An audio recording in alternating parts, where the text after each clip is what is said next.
Hey, I'm a full-time reseller. I mostly sell clothing on eBay and Poshmark. I've been reselling for 2 or 3 years. For most of that time, I was a part-time reseller, and I've been a full-time reseller for about 6 months, 7 months. I live in LA, California. I do thrifting at really overpriced Goodwills, and I flip it on eBay. I do a quick flip model. And in this video, if you're a new reseller or you're just reselling in 1 or 2 particular ways and you want to diversify, or you're not familiar with the various models of reselling and what to do, this video is for you. I'm going to go through and give a brief overview of each model of reselling that I've attempted over the course of my career. There was about 7 of them. I'll timestamp them below. And I just want to be real brief, and I want it to be kind of descriptive to give you an accurate picture of subjectively what it's like to resell in each specific way. If I got really locked into the details, this video would be 3 hours long because it's all very complicated, which is a good thing.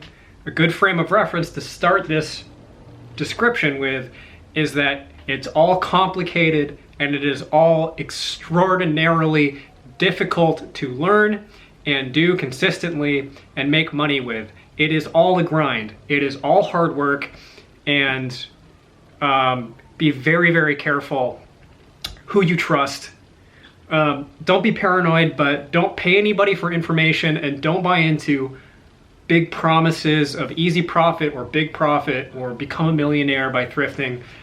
It's all horse shit and they want your money. Okay, model number 1. This is how I got started in reselling. Buying things at thrift stores and flipping them locally to businesses. Specifically, buying clothing at thrift stores and flipping it to resale shops like Buffalo Exchange, Crossroads, secondhand clothing stores that cater towards younger markets. This is not a great way to start. You don't make a lot of money, so basically you spend a lot of time. If you're someone who already knows a bunch about clothing and you're really keyed in to seasonality and trends, and you know brands, and you have an eye for quality, and you can read minds, then this is a great opportunity for you. If you already have expertise in clothing and you don't want to go through the trouble of listing everything on eBay and Poshmark, taking photos, etc., this could be a great side hustle for you and a relatively easy way to make quick cash. The margins are really thin, so you'll go in, you'll buy, let's say 10 shirts, depending upon the worker that you're reselling that stuff to.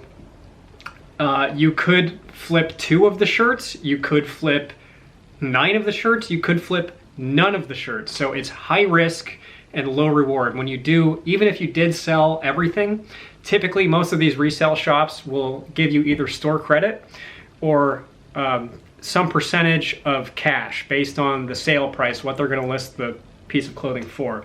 So for example, one of the shops that I would do this at would give, I believe it was at Buffalo Exchange, I think it's like 20%.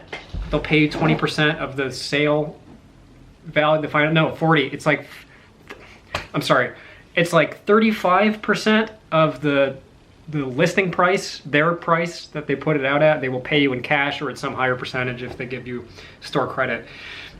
If I were to do it again, I would probably take the store credit at a higher margin, and I would cherry pick items from that store to then sell online, to flip online or flip locally, because sometimes you can catch them slipping up and they have really, really valuable stuff that you wouldn't find at a thrift store otherwise that you can take advantage of and flip.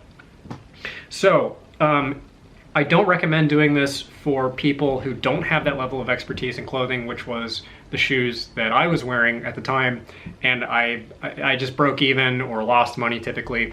I eventually established a relationship, a little bit of a relationship, with a vintage clothing store that was in my neighborhood. It was right down the street from my house, and they had really generous buying policies. So if you can find a shop, I would say probably it's going to be a vintage shop, a smaller vintage shop, and you can establish a relationship with someone, and they have good margins, and you know clothing, and you're intimately familiar with their inventory and what they want, and you have an open dialogue where they explicitly tell you they're looking for XYZ things, that could be repeatable and that could be a way to make money. Outside of that, I don't recommend it, especially not if you're new.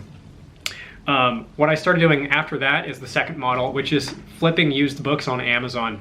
So originally I was trying to do Amazon FBA selling in general, but I didn't realize that as a new seller, you are gated off for a ton of categories. So you're very limited in what you can sell. If you don't know what Amazon FBA is, there's two ways that you can sell on Amazon. You can do merchant fulfilled and you can do fulfilled by Amazon, or FBA is the acronym. Merchant fulfilled is like selling on eBay. You have the inventory at home. When someone buys it, you take care of shipping, you take care of customer service, returns, etc. When you do FBA, you buy the stuff, you process it a little bit at home, you package it, and you ship it into Amazon warehouses. And when someone buys it, they fulfill it through Amazon Prime. And this is more and more how the Amazon customer buys, is they're looking for the Prime insignia. FBA sellers have an advantage when it comes to sell-through. Their stuff sells quicker because people trust Prime more. However, the margins, again, are relatively very slim, especially compared to something like eBay or Poshmark that take a much, much smaller cut. Amazon FBA, the best way to look at it is basically you are Amazon, you are basically a freelance inventory sourcer for Amazon. They take the lion's share of the profits. They give you a stipend for your work. Sometimes it's worth it, sometimes it isn't. I think using or selling used books rather is actually worth it. And if I were to have to do something other than what I'm doing right now with the clothing, I would go back to selling used books on Amazon. So basically how it goes is you go to a thrift store or library sale somewhere where you can get books for relatively cheap, and that's most places. Books are cheap. You use a scanning app on your phone and you get good at reading the numbers. You just scan the barcode on the book. You learn how to analyze sales rank, meaning at what volume and at what velocity or how quickly that particular book is selling. And then you use a built-in calculator to come up with numbers in terms of how much profit you stand to make. Here's how it goes. You go to a library, sale, or a thrift store, you come back with a big stack of books, you spend time looking at the condition, inputting it into Amazon, and then you have to print out shipping labels, stick them on, package them up, and then ship them into the Amazon warehouses. That whole process is extraordinarily time consuming. So you save time and money in that you don't have to take product photos. So if you are new, that's a big upshot, is you don't have to know anything about photography. You don't have to take pictures. You just write a little description of the condition, and that's good enough for Amazon buyers. It's very time consuming and it's very frustrating because the Amazon user interface is really difficult to learn. It's a steep learning curve. It's more complicated than eBay, in my opinion, which is very complicated. It's not intuitive at all, and it's a little glitchy. Amazon's fee structure is also really complicated, and they have a tendency to mess with your money a lot. So it takes you 2 weeks to get paid when your stuff does sell. They only pay out every 2 weeks. You can pay a third-party company called Payability to make that money available to you on a day-to-day basis, but they take a big parasitic cut of that money. It's apparently, I never used it. Apparently it is a lot of FBA sellers use it and say that it's a valuable asset. Anyway, they hold up your money and they can freeze part of your pay and hang on to it and delay the payment because they are worried about customer returns and they want to use your money to cover the liability. It's really a pain in the ass. Very time consuming. Amazon will break up your shipment into multiple boxes, so the packaging becomes really complicated. It's hard to predict shipping fees in that way because what should be all in 1 or 2 boxes will end up in 7 different boxes going to 7 different states. Amazon selling also incurs a more complicated picture in terms of sales tax liability. If you're going to do Amazon FBA, I recommend, if you're going to do reselling in general, this is something that you need to know about. You need to know about sales tax liability. The shortcut there is pay for a service called TaxJar. It just does all the thinking for you. It calculates your sales tax liability in each state that you sell in. Just remember, this is not a paid endorsement at all. I've used it forever. TaxJar, very useful. You need to know about sales tax liability, and you need to have a business and potentially a reselling license. That's a different video. Okay, I said I would keep this brief and not get lost in the details. What it's like to sell books on Amazon is inventory is abundant. You can find stuff all over the place, and it's easy to tell how much you're going to make and how quickly potentially you're going to make it. And it's all of the parts in between when you buy the thing and when you get the money that is really complicated and full of hassle. Also because competition is really, really fierce on Amazon. So everything on Amazon lives in a single umbrella listing. It's not like eBay where your listing stands alone in a forest of listings. There is one parent listing for each product. Everything lives within that same ecosystem. So competition for pricing is really fierce. People are constantly undercutting each other. So in that way, it's also hard to predict how much money you're going to make. If this is all confusing to you, it will make sense after you commit many months to selling on Amazon FBA. That is a shadow benefit, the extreme competition for pricing, because it actually, I think, is one of the most important lessons that you can learn as a reseller that applies to all other selling platforms, all other commodities, is learning how to price something properly and cope with competition, and really intimately learn that lesson over and over again, very painfully, of you have to constantly be adjusting your product pricing to reflect the market.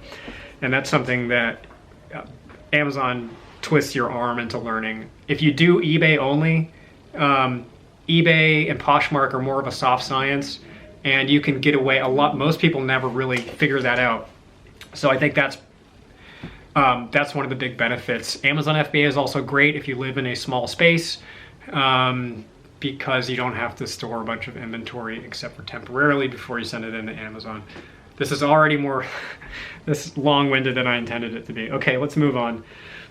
After selling used books on Amazon, I moved on to beginning to flip clothes on eBay that I would find at thrift stores. And that's still what I do, but I was doing something really different. I'm gonna call it standard eBay clothing flipping. I was doing it in the way that you see most people do it on YouTube, which is you spend a shitload of time researching brands and watching what sold videos, watching haul videos, accumulating this encyclopedic knowledge of clothing, and then using your eye to pick out inventory. So you kind of establish this constellation of variables in your head, of brand, color, season, fabric, cut, etc., specific items within specific brands. And then just over the course of a long period of time, you develop a reflex to be able to identify valuable stuff in the wild without paying a whole lot of attention to metrics. I think that is the hardest way to do it and the least predictable, least consistent way to do it. It was just pure trial and error, and subjectively what that is like. So if you follow kind of the prevailing wisdom about how to sell used clothes, thrifted used clothes on eBay, what's going to happen is you're going to go out, you're going to spend potentially a lot of money, potentially like $100, $200 at a time on stuff that is largely just going to sit around and not flip quickly and not flip for as much money as you thought, and it's going to weigh down the quality of your life because you're going to be tripping over jackets everywhere you go in your apartment, and you're going to get frustrated. You're also going to have a very hard time with product photography starting out unless you already have photography experience. If you're going to do it, if you're going to jump into flipping clothing, stick around till the end of the video because I'll give an overview of what I do now, which I think is the best way to do it in my personal opinion. Also, just invest up front if you're committed to doing it. I mean, dick around with it a little bit to begin with and get a few sales under your belt, see if it's something that you enjoy doing. But when you kind of lock into selling clothing on eBay as something you want to do over the long term, pay up front for the bare minimum of photo equipment. And here's the bare minimum. You need a non-white photo backdrop. This is a fabric backdrop, which I recommend. They're about 30 bucks on Amazon. Get a wood one or something.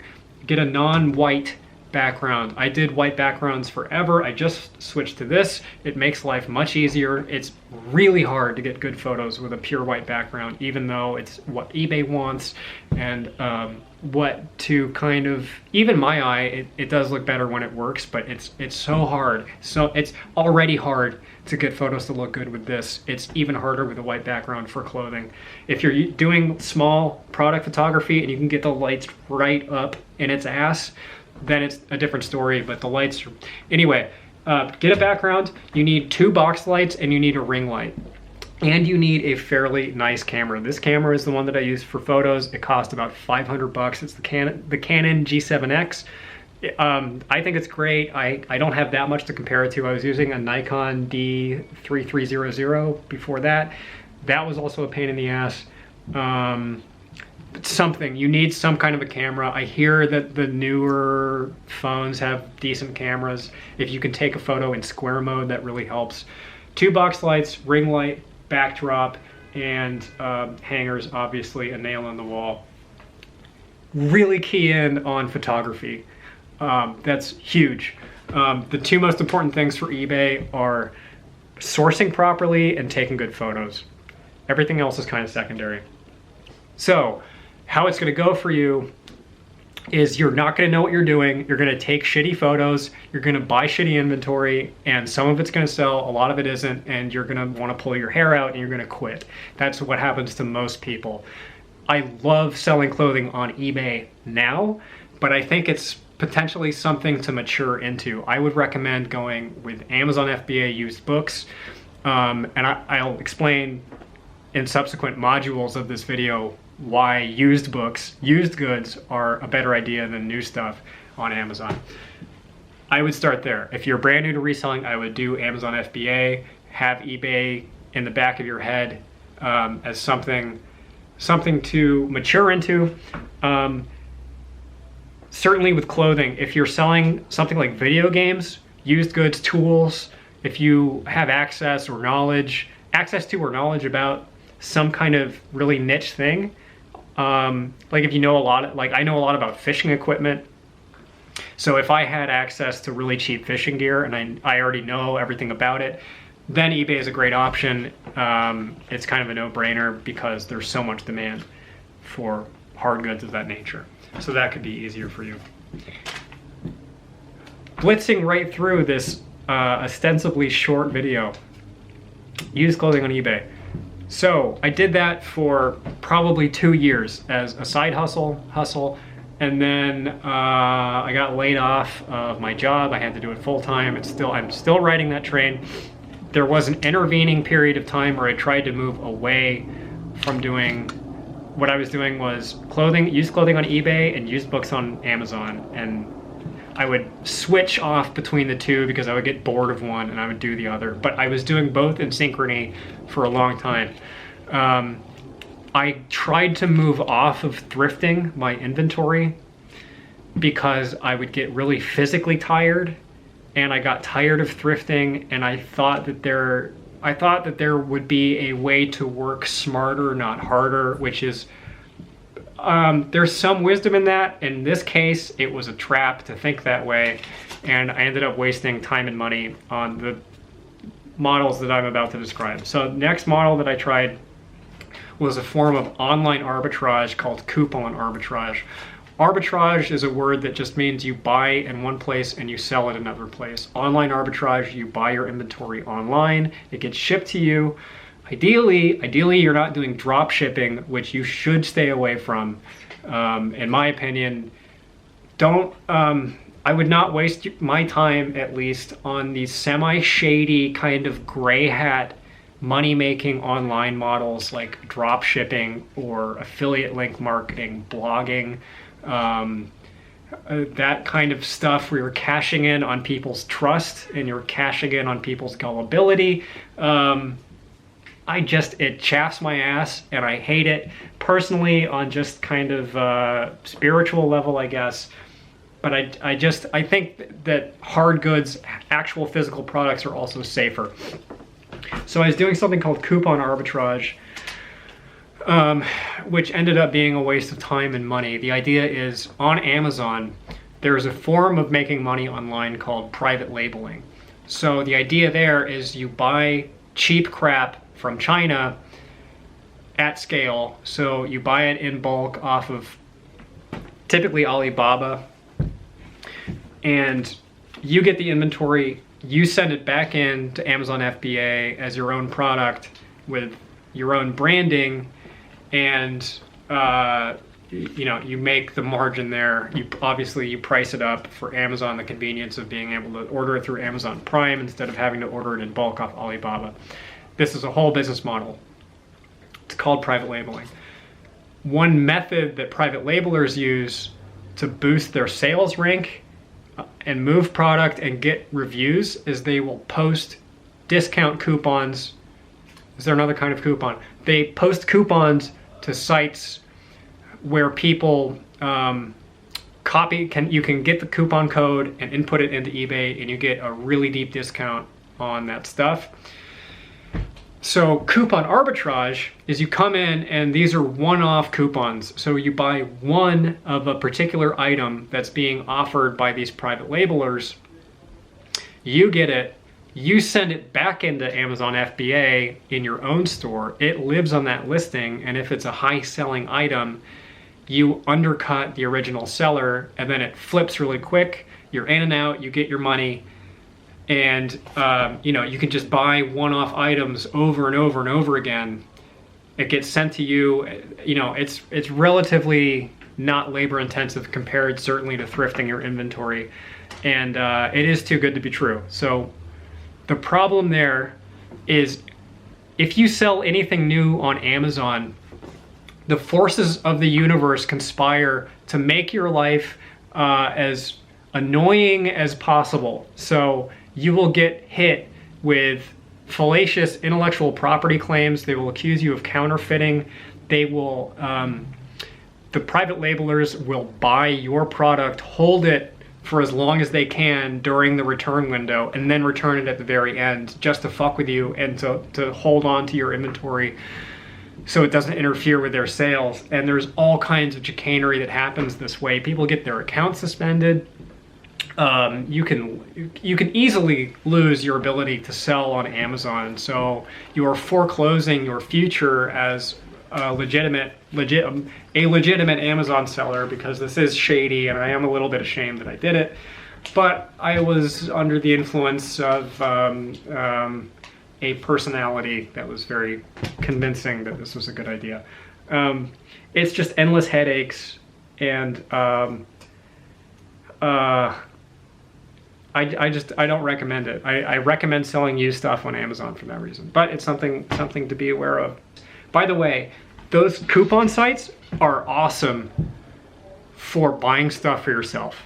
Vipon.com is the best one, VIPON.com. Vipon and Snagshout are awesome, not as really a reselling opportunity in my opinion, but as just a way to buy stuff that you need. Like, I got a pack of 20 electric toothbrush heads for $3 or something, and there's all kinds of stuff like that. It's great for you and for buying gifts for people and stuff, so it's something to check out.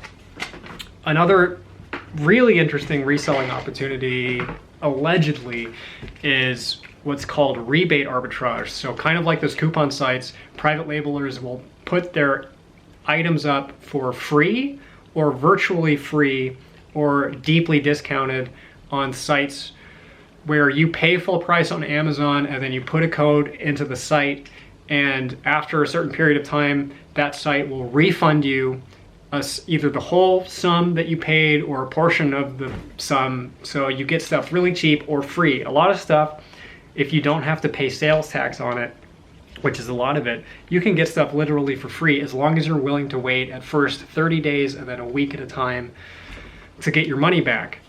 So the reselling model obviously is, and this is strictly against terms of service for these sites, you get the thing for free, you flip it on eBay or Mercari, and it's pure profit. So something like if you got a posture corrector for free and you flipped it on eBay for 15 bucks, whatever is left over after fees and shipping, pure profit.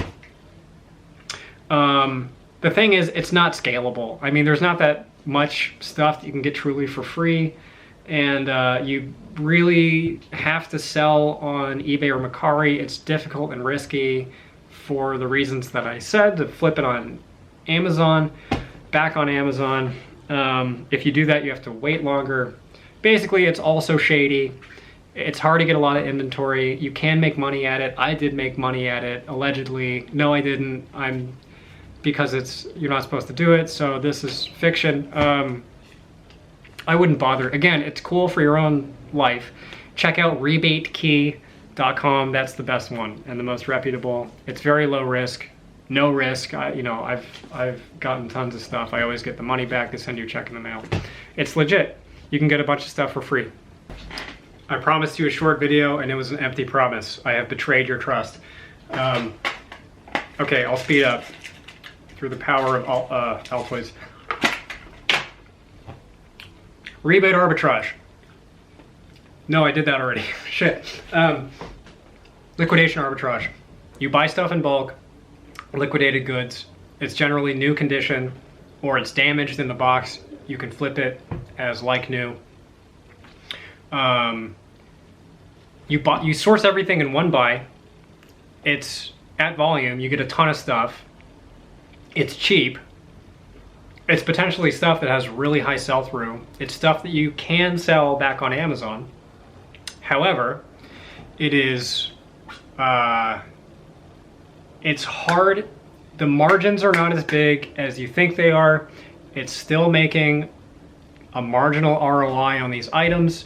You don't make huge profits, and it's very labor intensive. So you pay for the convenience of getting the stuff all in one go and getting it sent to your house, with the inconvenience of having to sort through all of it and process it and list it either on Amazon. If you're doing Amazon, you still have to list it on Amazon, package it up, send it into FBA unless you're doing merchant fulfilled. If you're doing eBay, you have to take product photos. Don't steal stock photos for goods ever. You can get sued. It's a terrible idea. If you hear someone recommending that you do that, ignore them and don't give them, let's just say hypothetically, $200 for a course.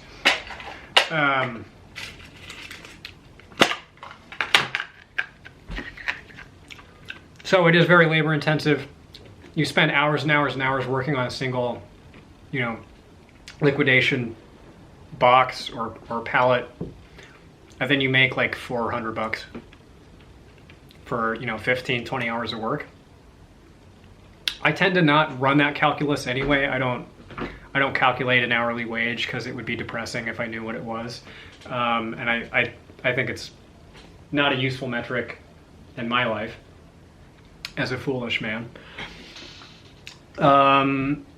Liquidation is good if you have a lot of space, if you hate thrifting, and or if I think it would be good for someone if you're sick or you have a disability that makes it difficult to go physically sourcing out in the world, to go to Goodwills and source it that way. It's a great option. I don't think that it is less labor intensive than thrifting, and you're kind of freighted with a little bit more risk because it's harder to be precise in your sourcing. You end up with a lot of stuff that you either have to toss or sell to break even. You get a lot of junk and you can't really pick and choose. You have some oversight in terms of the inventory depending on the site that you use. If you're gonna do it, I suggest a site called 888lots.com. You do need a reselling license to qualify, which is true of a lot of these sites. But they give you half off your first shipment, so you can get a big liquidation box or pallet for half off. And even to do it that one time, that's a pretty significant profit margin. After that, you really have to exercise judgment and know what you're doing and be willing to put in the work. Also, if you sell on Amazon, even if it's new stuff, and if it's a big brand, a legitimate brand, you will still get hit with IP claims and copyright claims because the bigger brands play dirty as well. Ostensibly, they're protecting themselves. They have a legitimate concern that you're a counterfeiter that's trying to undercut their listing, but really they just don't want the competition. So it's something to consider. I've for those reasons, and because I can't really source books consistently where I live now, I've moved away from selling on Amazon FBA, except at very, very small scale. So that was my experiment with online arbitrage, those 3 forums. I thought that it was a mistake in general. I actually lost money on it, lost a bunch of time, and I lost the opportunity cost of not thrifting during that time and all of the money that I could potentially have made. I like thrifting because you can be precise in terms of what you're pulling the trigger on, what you're investing your money in, and what you can expect to make, and you're in control of all of those parts of the process. So after that, I returned to selling on eBay, and I tried to refocus away from clothing to sell hard goods, which I did talk about earlier in the vid. I tried to pivot onto electronics, video games, hard goods, home goods, stuff of that nature, because the talking heads online all say, for good reason, that it's a shorter tail, typically, item if you're selling like a hard goods commodity than clothing. That's certainly true of the way most people source clothing. So you can flip it quicker, there's more of a market for it, and it's kind of less of an art, more of a science. So I went out and I was just sourcing like electronic stuff, and here's the upside is what they say is true. You stand to make more profit per item, your average sales price typically goes up, and it sells fast. Some of it sells for a ton of money. I mean, you can buy a piece of electronics, like vintage electronics, that can sell for $500. You get it for 15 at a thrift store, and then after, obviously the shipping and stuff, you can make a ton of money. It does require, just like clothes, specialized knowledge or talent at looking stuff up on the fly. You still have to run those metrics. Storage and shipping are a huge problem. Potentially, if you have a ton of storage, like if you have a shed, I am not, my power level as a seller and as a human being is not high enough to have a shed. That's not a joke. Like, I would love a shed. I aspire to be a shed seller. That is my current dream. Right now, I'm a cramped apartment seller. So you need more storage. It's not some of it won't be quick selling. Some of it, like the vintage stuff that's worth a lot, is going to be long tail. You're going to hang on to it for 6 months to a year before it flips. So you have to have somewhere for that stuff to live. When you do ship it, it's higher risk, especially if you're doing electronics. Stuff can break. You have to pay a lot more time and attention to shipping out, and the possibility of returns is greater. More risk financially in terms of returns. But if it's something you already know about, you don't want to do clothing, it can be very lucrative. One of my favorite resellers on YouTube is named Golden Finger Picker, and that's what he does. He sells all hard goods. He doesn't do any clothes. He does a quick flip. If it's something you're interested in, I would look at his channel. But I moved away from that for the reasons that I described. I don't have the storage space, and I don't want to deal with the shipping, and it's not something that is part of really my wheelhouse in terms of stuff that I naturally know about, which isn't necessarily a bias that you should apply, but I did, and I moved back to clothing. And the rest of this is going to kind of be subheadings of clothing selling on eBay. So I started, instead of buying kind of general interest, general market clothing, standard brands that you would find at department stores, I would go trophy hunting. I would look only for higher dollar, longer tail items, stuff from really high dollar brands, and I would bounce from store to store to store. cherry picking that stuff out, and then flipping it in that way. I was doing a lot of blazers, shoes. The thing is, it's even less consistent than doing clothing in general in terms of sales. It is longer tail stuff.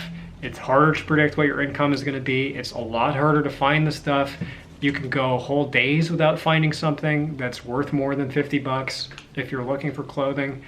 The upshot is that your average sale price will be higher. You'll make more money per sale, and you won't have to spend as much time listing the stuff, because one listing of something worth 100 bucks is worth 10 listings of something that sells for 10. Ultimately, I moved away from it for reasons that I'll explain in a second. I was doing just eBay for a while, and then I started supplementing those sales by cross-listing stuff on Poshmark, which I still do. And this is the beginning of what I feel to be the ideal way to make money online 2019 for me, for someone who is a sole operator. I don't have employees, I don't have a lot of storage space, and I want to flip the stuff quick. Cross-listing on eBay and Poshmark, clothing-wise, extraordinarily powerful. If you're not cross-listing on Poshmark and you're selling clothing on eBay, you are cutting your income in half unnecessarily. When you create an eBay listing for an article of clothing, duplicating that listing over to Poshmark takes 10% as long as creating that original eBay listing. It's inputting a couple of details, dragging the photos over, copy pasting the description, and that's it. If you've already taken all the measurements and stuff, it's copy paste, and it's wildly worth it. I mean, eBay sales are like this, Poshmark sales are like this, and then I don't know, you get the idea. It evens out. It takes a really irregular income stream and it flattens it a little bit, and one will pick up the slack from the other where one falters. It's very rare to have a day where something doesn't sell on one of those platforms. Very, very worth it, and I still do that, and I recommend it if you're going to do clothing. And then that brings us to what I'm doing now, which is the clothing quick flip cross-listed on eBay and Poshmark. This is how you do it. You go out, and this has been the focus of all of my videos, so if this strikes your fancy, I recommend checking out yours truly.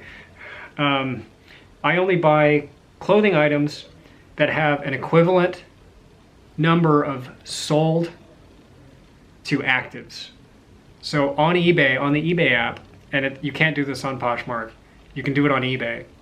You take the temperature of a specific item by going into the sold listings for a string of really, really specific keywords that are relevant to that item, and it shows you how many of that that general item sold in the past 90 days, and then you compare that to the number of actives.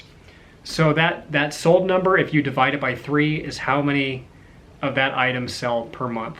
So it gives you an idea of how long you can expect to wait for something to sell. The reason I do that is that unless except in cases of anomalies and luck, that's really the only way that I've found to be able to predict what will sell and what won't. So that takes clothing reselling from the realm of guesswork and instability and ambiguity to predictability and precision. In the same way that you can list a book and source a book on Amazon FBA and know that it's going to sell, how quickly it's going to sell, and what it's going to sell for, you can do the same thing with clothing. This is more of a radical leap than it sounds. When I started doing this, I had to almost totally relearn what was worth buying and what was not worth buying in terms of clothing. I had to set aside all of that conditioning and training that I had accumulated over a couple years of selling clothing in what I now consider to be the wrong way, and I had to be glued to my phone and look everything up again and really learn how to listen to the market, which is what I think it boils down to. Is you switch from reselling from a perspective of I think this stuff is cool to you become strictly a conduit between the buyers and the inventory. So you learn how to listen to the market and pay attention to the things that people really want to buy. You learn what is actually demonstrably by the numbers in demand, and then you provide those things for those customers. It's not, look at this cool embroidered Spider-Man bathrobe that I can get for $5 and I'll sit on it for half a year, and then hopefully I'll flip it for $69, which is where I priced it because I'm an insane person, which is, you know, how I'm not mocking anybody specifically except myself, because this is how I did eBay. So you do that, you buy stuff that's in really high demand, you take good photos, you list it on eBay, you cross-list it on Poshmark, and the stuff sells. And you can do this anywhere there are thrift stores. Thrift stores are very, very dense in clothing inventory. The majority of all thrift store inventory is clothing. And if you live in an area like a big city, I live in LA, I did this, you can do this in any big city. There will be a consistent supply of clothing. Clothing is hyper abundant. It is problematically abundant in the world. There is so much discarded clothing in the world that it is a serious, grave environmental threat. And Goodwill is sitting on a dragon's hoard of used clothing. They only put out 10% or less of the total used clothing inventory that they get donated at any given time. The stuff that you see at any particular Goodwill, or even all the Goodwills in a city in aggregate, drop in the sea of how much clothing there is out there. So it's consistent, will always be consistent, at least for the foreseeable future. If you learn how to source it, it is gouge priced now. So thrift stores have raised their prices. My stuff typically is between $5 and $10. But you can be really, really precise, and you can be a sniper. You're not you're not buying at the bins. You're not buying a huge volume of clothing and spending all your time listing it and then just, you know, picking up, rolling the dice over and over again and getting lucky again and again and again. You are being very precise. You're pulling the trigger on one specific item, and you know how much it'll sell for and how quickly it'll sell. I feel like I just said the same sentence 3 times in a row. So that's what I'm doing now. That is, in my opinion, the best way to make money online. If anything that I've talked about strikes your interest, research it online. There's a ton of videos about all of this stuff online, regardless of what it is you're curious about. Even something that I didn't talk about, there's other stuff that I've tried on a more limited basis, but I won't get into it because it's already way too long. I will caution again, don't pay people for information. You do not need training courses. You just need YouTube and trial and error and a willingness to eat a little bit of money and time and effort. And those failures do become valuable. Try not to make them. There is no inherent virtue in failing, despite what all the entrepreneur shit says. Don't fail unless you genuinely have to by accident. Don't glorify failure, but get your feet wet with this stuff. And if you don't end up in exactly the same place that I ended up, fine, but be really circumspect and you know, gauge your risk and reward factors. So hopefully that gave you some ideas. And if you're curious about the quick flip clothing stuff, again, I don't like calls to action because I find them annoying and corny. However, there's really no one else on YouTube that I could find that does reselling advice for clothing with a quick flip emphasis, at least not in the way that I do. That's my little self-promotion thing. So I bid you adieu.